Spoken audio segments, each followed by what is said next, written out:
Kasagsagan ng ulan nang sumiklab ang sunog sa isang residential area sa Loreto Street, Sampaloc, Maynila mag-aalauna ng madaling araw kanina.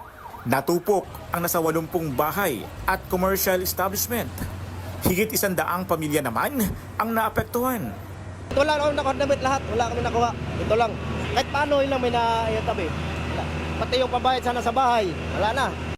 Ang ilan namang nasunugan, inunang ilabas ang mga alagang aso at pusa.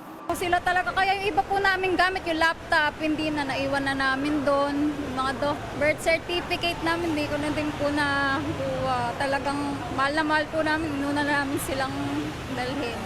May isang 58 anyos na lalaking nasugatan. Mayroon po tayong reported na isang casualty, mayroon po naitala dito, lalaki po siya. Ito po yung pinaghinilaan na diyan po nagsimula ang ating sunog. Pansamantalang nananatili sa kalapit na covered court ang mga nasalantang residente. Pilit pang isinasalba ng mga lalaking yan ang mga mahalagang gamit ng mga sasakyan na nasunog sa Barangay Santo Niño, Marikina. 1:44 ng madaling araw nang sumiklab ang sunog. Ayon sa katiwala ng auto shop, nalimpungatan lang siya habang natutulog. May narinig po ako noon na parang pumuputok-putok. Tapos may naamoy na akong amoy sunog na plastic. Tapos nung pagkasilip po sa bintana, ayun na may apoy na. Tsaka ko sila ginising lahat, kinalabog ko talaga silang lahat.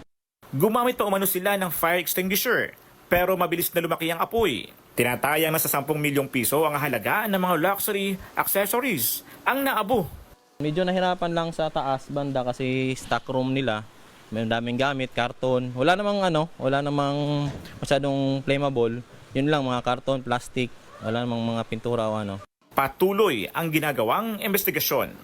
Ako si Hannibal Talate para sa 1PH.